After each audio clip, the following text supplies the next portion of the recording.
Here in Olympian's 5 must-know badminton doubles tips that will transform you from trash to flash in a matter of seconds. Today our special guest is Toby Ng, Olympian, Pan Am gold medalist, 6-time national champion with the highest world ranking of 16, teaching you this very special lesson. So I'm going to teach you 5 habits that you can use to improve your doubles game. The memory aid is actually to use each one of your fingers, and each finger will kind of give you a quick reminder of your habits. Our first habit is to stay low. And to remember this, the thumb is the lowest of your 5 fingers. So a lot of times you see in doubles, people kind of stand here, play defense. The idea here is you can improve your defense instantly, actually, by being a bit lower. Sometimes you can be even lower. The goal actually is, if you have the net, generally try and have your eyes below the tape. That's a very standard rule you can follow, and this will actually help. However, you can also be too low. The idea here is to be low enough that you can still move and get to the shuttle in time. Generally, most people can be a lot lower than they think. I would highly recommend you record yourself to see what you actually are in terms of your stance versus what you feel like. So the second habit, your index finger, your second finger, try to be ready for the next shot. So be ready for the second shot. So after you hit a shot, a lot of people try and win the rally on that one shot. They go back, big smash, and then they kind of stop.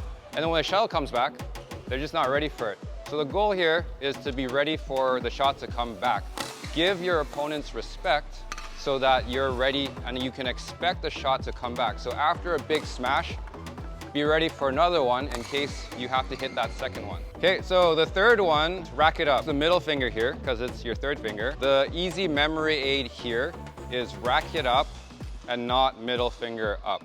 Okay, so please don't demonstrate this to your friends. The idea here is a lot of times, if you hit a shot, you want your racket to be ready. The person in the back, sometimes they should just have the racket up so that they can be ready to drive or deflect the shot right away. If your partner has a good serve and you're in the back and your racket is down here, you're not going to be ready for that flat shot because you're preparing for something that may not exist. However, if your partner doesn't have a good serve and then they can actually hit it down, then you would probably have to prepare wherever it is. There is an exception though. You can actually have your racket too high up. If your racket is up here, but they're hitting a shot that is flatter, then that means you have to bring your racket back down. So the goal here is to have your racket in the position where you think the shuttle is most likely to travel. Generally, you should try and cover your opponent's best possible shot.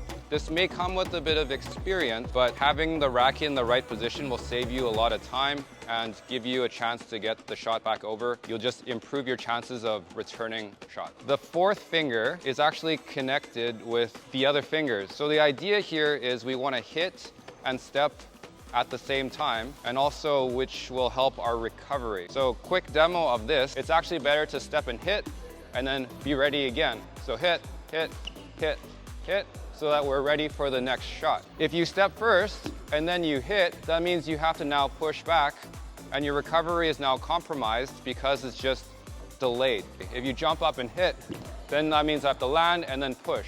If I can land at the same time, I can be ready faster to go from one side to the other side. One extra tip for people is that it's easier to push back my weight on the back foot. I can actually step and come back a lot more efficiently. So our final habit is our pinky, which is our shortest finger, a short swing. But let's say if you want defense, some front court, the more you expect the shot to come back quickly, the better it is to have your swing short. If you combine this with some of the other rules that we have, you can actually generate power in different places. So a lot of this is generally done with more finger power, meaning that you can relax the grip and squeeze, but we will save that for another video. So you might be wondering, there's 5 habits and you just like, I just want to work on one right now. Which one should I work on? I would kind of assess everything and just work on the weakest one. Then you can kind of move on to see which is the new weakest one. Now you know these tips, it's time to see you at the Olympics.